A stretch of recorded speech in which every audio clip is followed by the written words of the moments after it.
Hey everyone, and welcome back to Tilly Talks Tech, the podcast where we dive into the big ideas shaping our present and our future. I'm your host, Tilly Lockie, and today we're diving into something that touches all of us: privacy. My guest is someone I've wanted to speak with for ages. She's the president of Signal, the private messaging app, and one of the strongest voices out there pushing for a safer, more private internet. Please welcome Meredith Whittaker.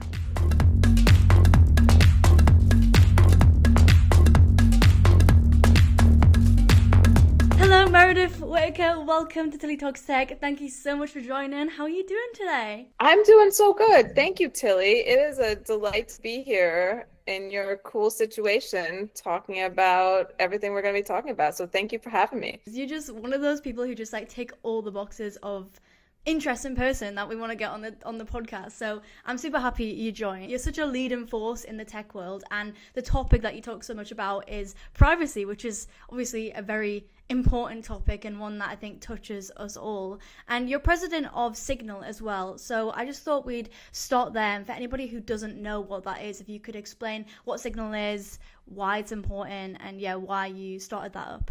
Yeah, well, Signal was actually not started by me. It was started by a friend of mine named Moxie back in the, kind of a hacker project that came from really cool people who saw the way that the internet and platforms and social media were being built, that they rely on so much intimate data about people. And these folks, including Moxie, were really sensitive to what people who had power over you could do if they had intimate details about your life that they were willing to misuse. You just think about what happens if someone takes a screenshot of a vulnerable text and then sends it around to your mates at school.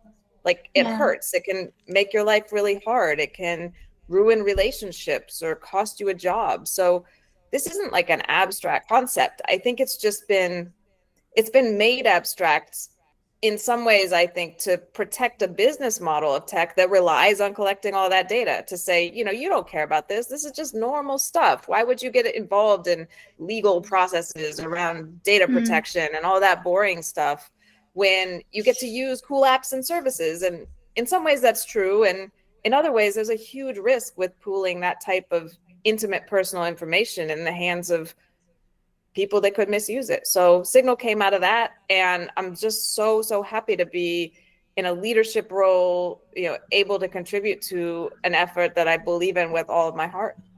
Yeah, 100%. And when did your journey start? When did you become so interested in technology? Was it always specifically privacy? Did you hit a certain age and just think, oh my goodness, my data is sacred and people can tap into that? What triggered that? Has that always just been a thought? I always thought it was a little creepy to put things online. I felt a little bit oh, who's, is that weird guy in class gonna see it? Or is the teacher gonna see it? So even when I was a kid, I think I had that sensibility, but I didn't call it privacy. I think what really hit for me was being at Google in the early days. And I was hired at Google right out of college in 2006.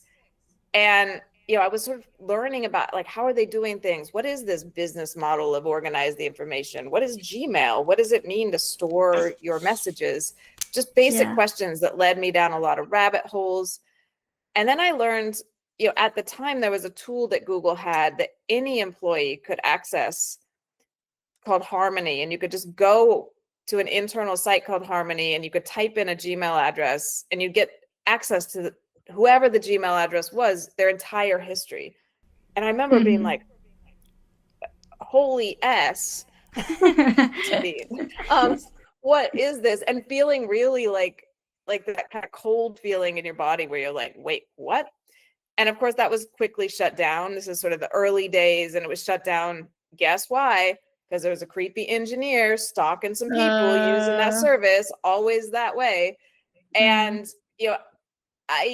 as I started to dig in, that sensitivity stayed with me. And then I realized the history of surveillance, the history of collecting data on people you considered others or less worthy than you, and how that data was used to divide people into categories, to treat people unfairly, to bribe them, to blackmail them, to turn them against each other, and just how powerful that was, and how little that part of the tech business model was actually being discussed in the dominant stories we tell about what technology is and why it's cool. That's really interesting, and I asked the question because I didn't know whether you just like popped out the womb and you were just locked in like that. Because obviously it's like it's a lecture all the teenagers get, like when you're getting on Instagram and stuff for the first time, and everyone's talking about privacy and stranger danger and things like that. And when you're that age, you just right over your head, you know. Everyone's got some creepy stranger story from when they were younger. Like I was on Instagram. I think my first Instagram was like I was like 10. I'm like, get off there, you should not be on there like that young. And yeah, I wondered if you had the same experience where you were sort of like rejecting it, it'll be fine, but then obviously we've uncovered like people are harvesting the data. And I think that's really funny because I don't think it's something that we're not aware of.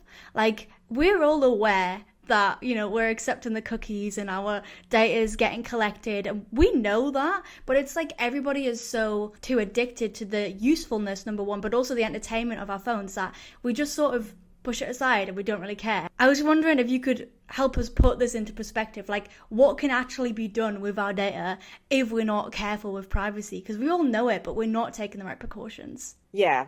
And look, I use Instagram.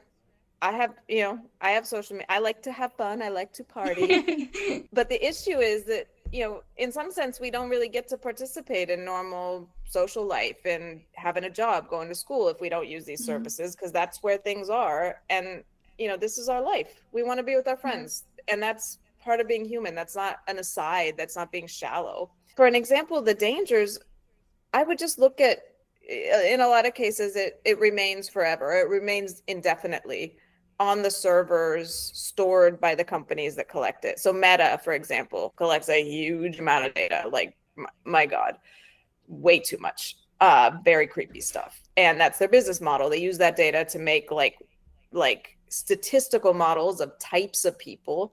And then they sell advertisers access to types of people that those advertisers think will buy their products. So they're like, okay, well, Tilly and Meredith, they like tech and they're cool girls and they do, whatever. They're on a podcast together. Let's say that's a model of a type and we want to sell them athletic greens, right? And then you get a ton of athletic greens ads. But, Meta also exists in a very changing political landscape where something that was legal one year might not be legal the next year, but that data still remains.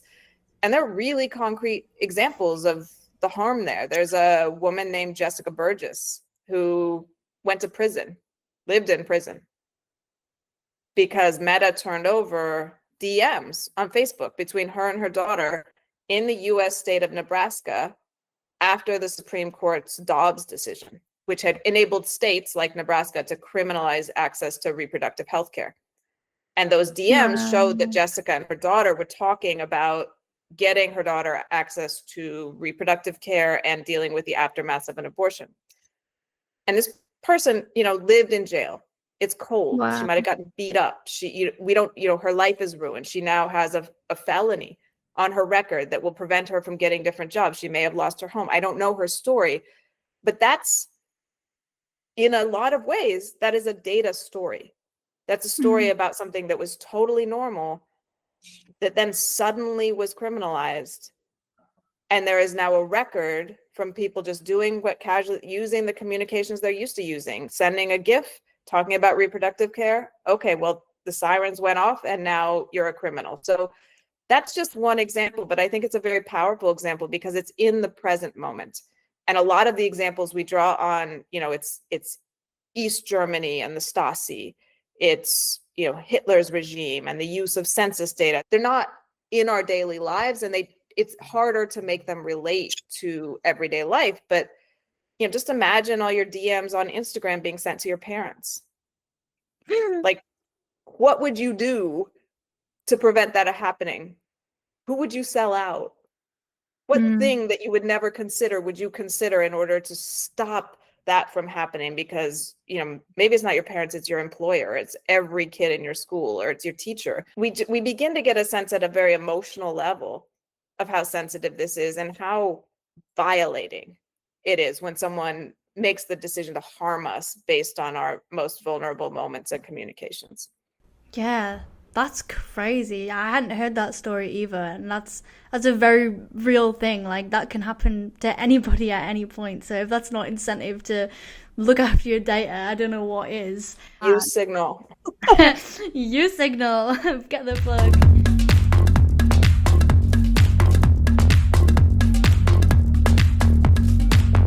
I never thought about this before until I was researching you. I wear these Phonocoms every day, and I don't know if you know this, but like they can detach, they're wireless, they're Bluetooth, they can actually like connect to an app. And I've never thought about all the data that they're collecting there.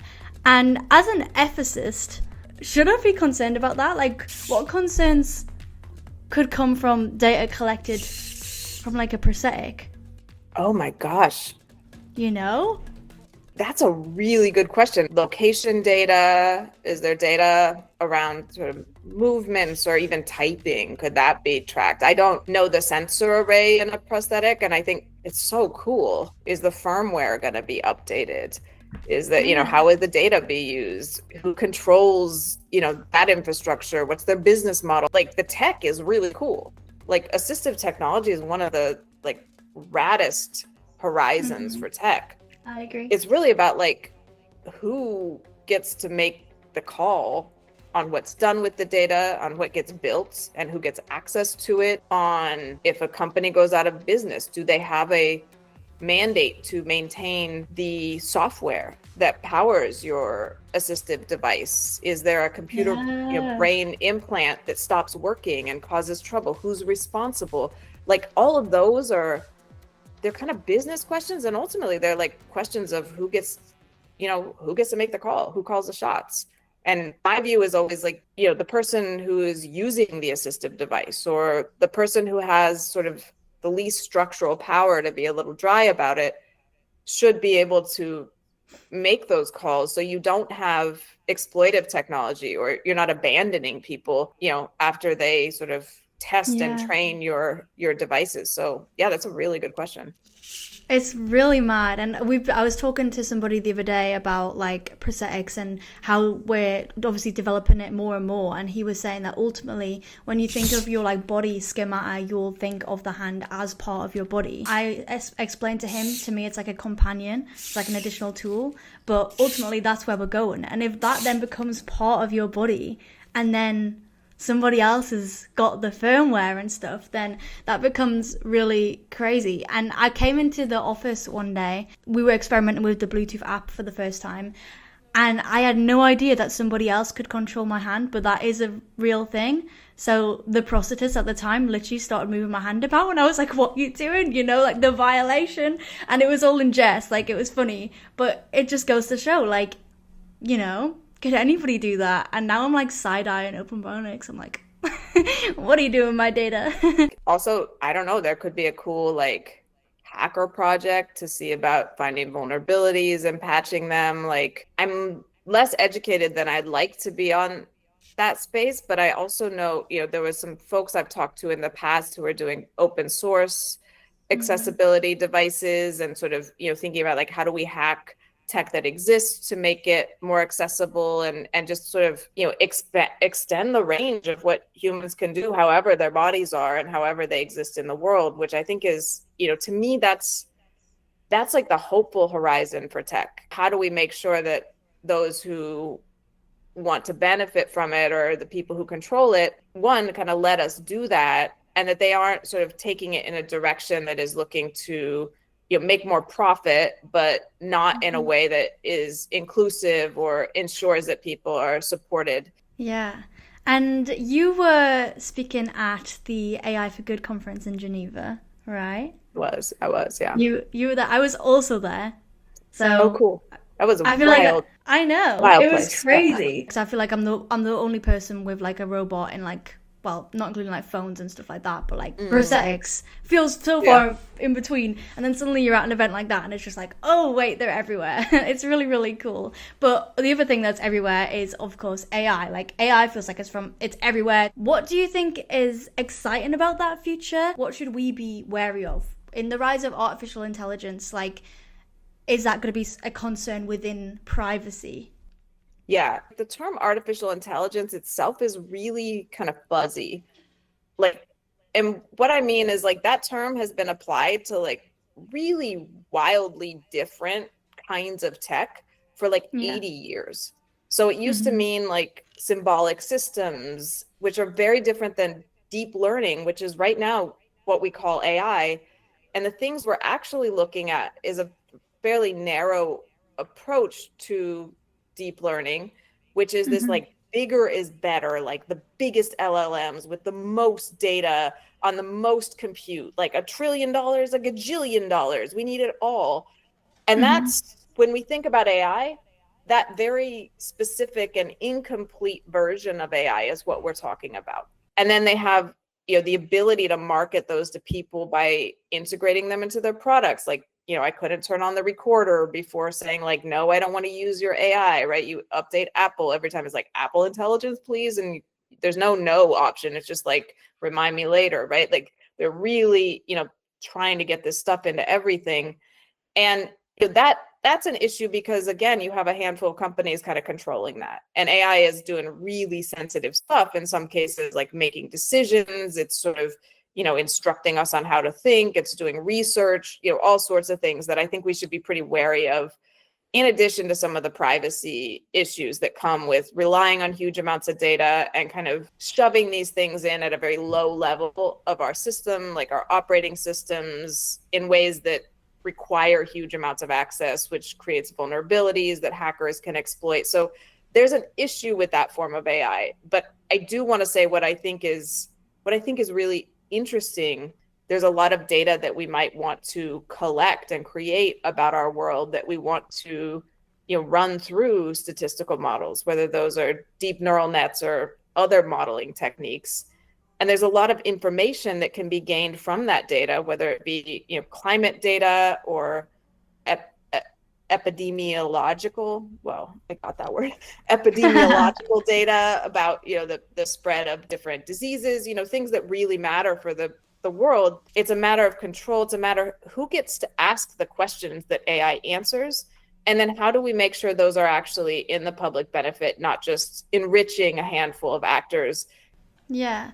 And like you said, like when you're opening apps and you're like harassed by this enable AI and all these things, there isn't an option to say no. So as somebody who's like very aware of privacy, concerned about that and aware of like encryption and stuff, what are you doing other than using Signal, of course, to help protect that privacy? Like, are you opting against those apps? Do you just not download them? But I know you're on Instagram and stuff as well. So what are you doing at that point? You just accepting it and then taking other precautions? Like, I live my life. I'm not a purist, and I don't think this is a matter really like someone's like bad because they use Instagram. Like, that's not how it is, right? We live in the world we live in. We do the best we can. In my Signal capacity, we push back against a lot of anti-encryption legislation that could damage our right to privacy. So we do a lot of public education. We also do a lot of education and kind of analysis of the tech industry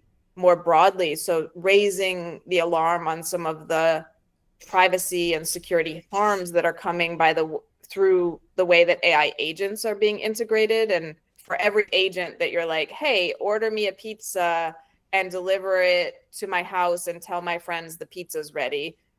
Like, that sounds cool, right? Okay, you don't have to order pizza. The AI has got it. You don't got to do anything. You just lay on your couch, I guess.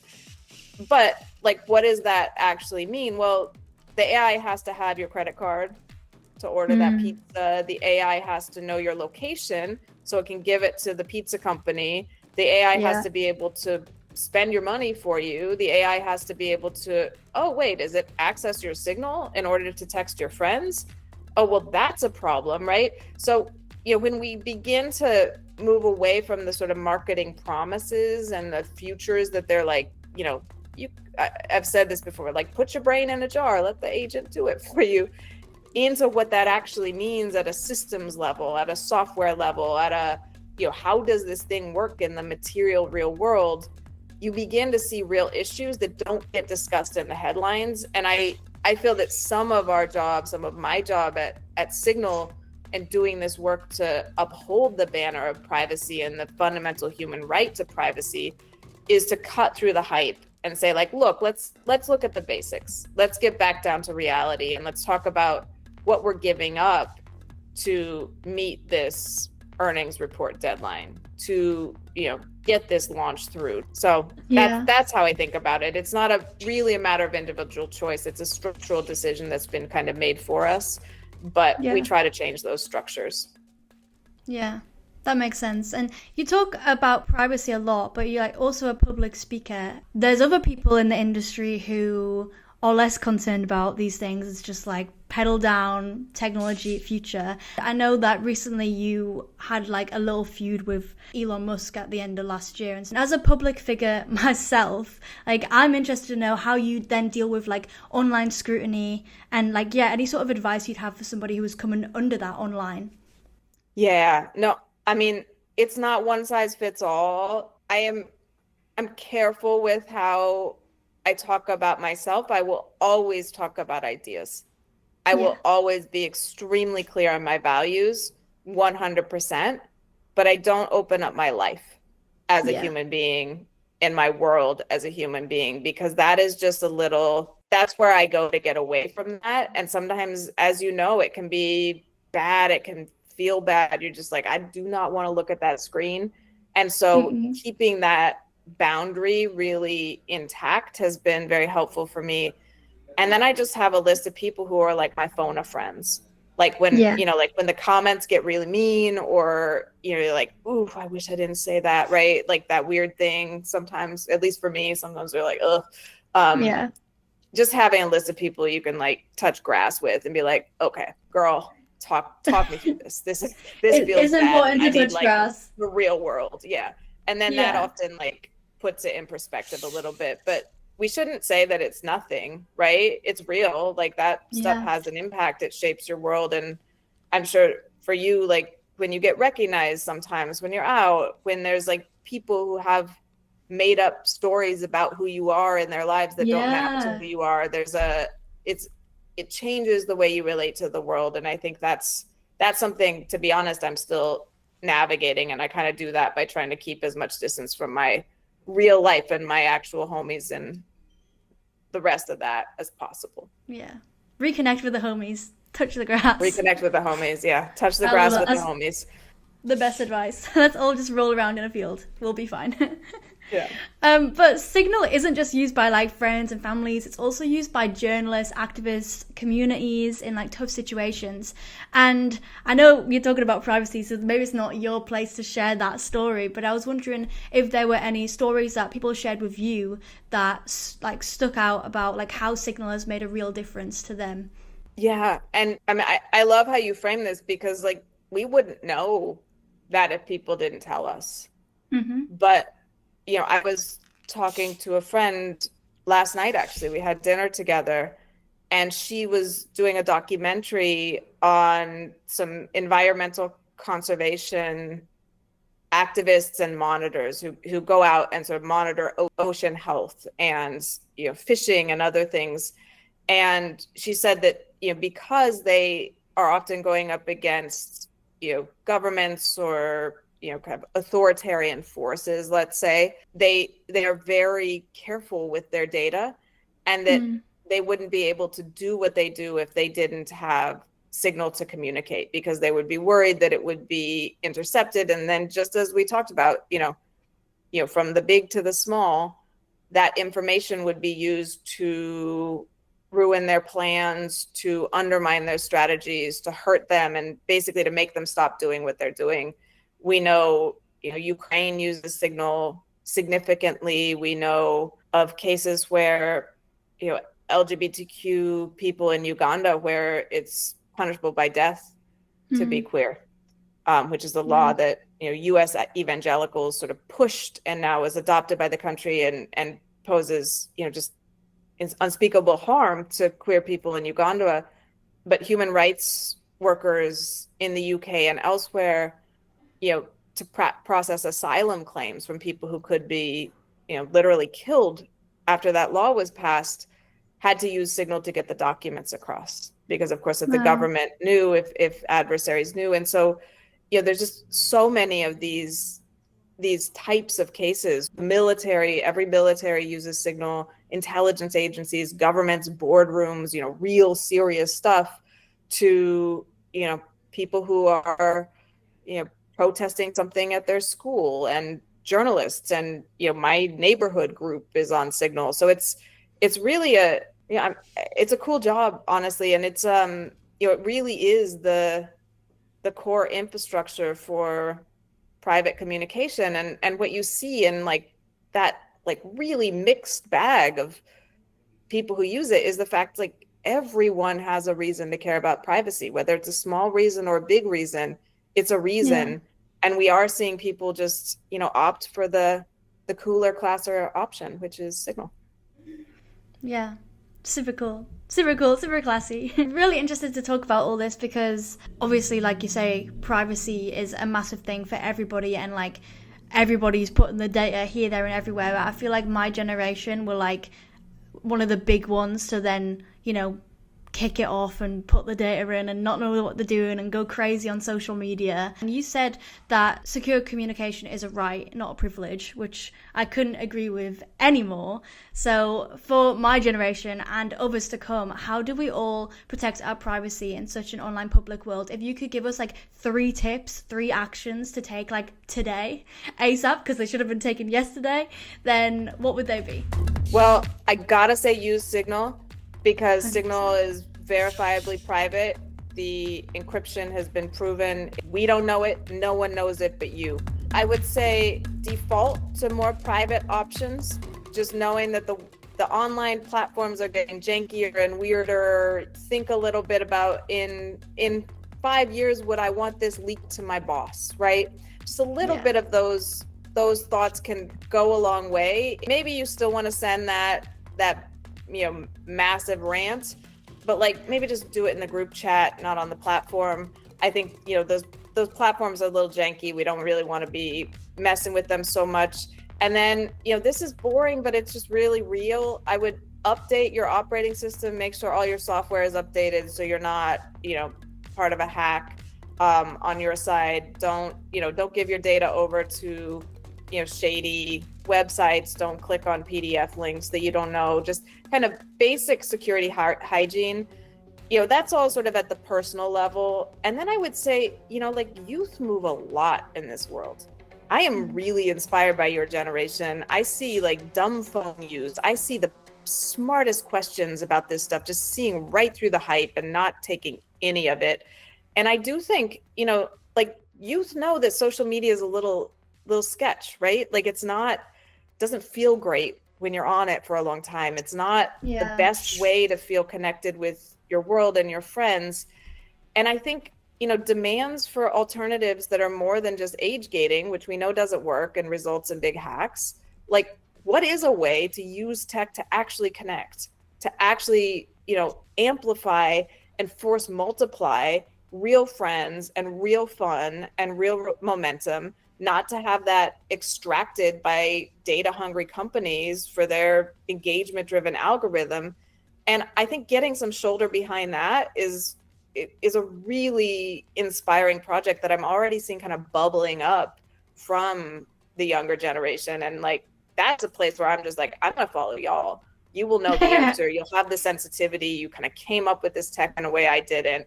And, and I think that could be a real force for reclaiming more spaces of privacy and frankly, more spaces of human connection and fun, because that's not actually what's happening on platforms. That's just simulating it in a way that makes us all feel kind of tired and bad.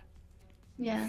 Well, girl, I hereby accept you as part of Generation Z or Z, however you say it. I'm honored. I'm glad the lighting worked.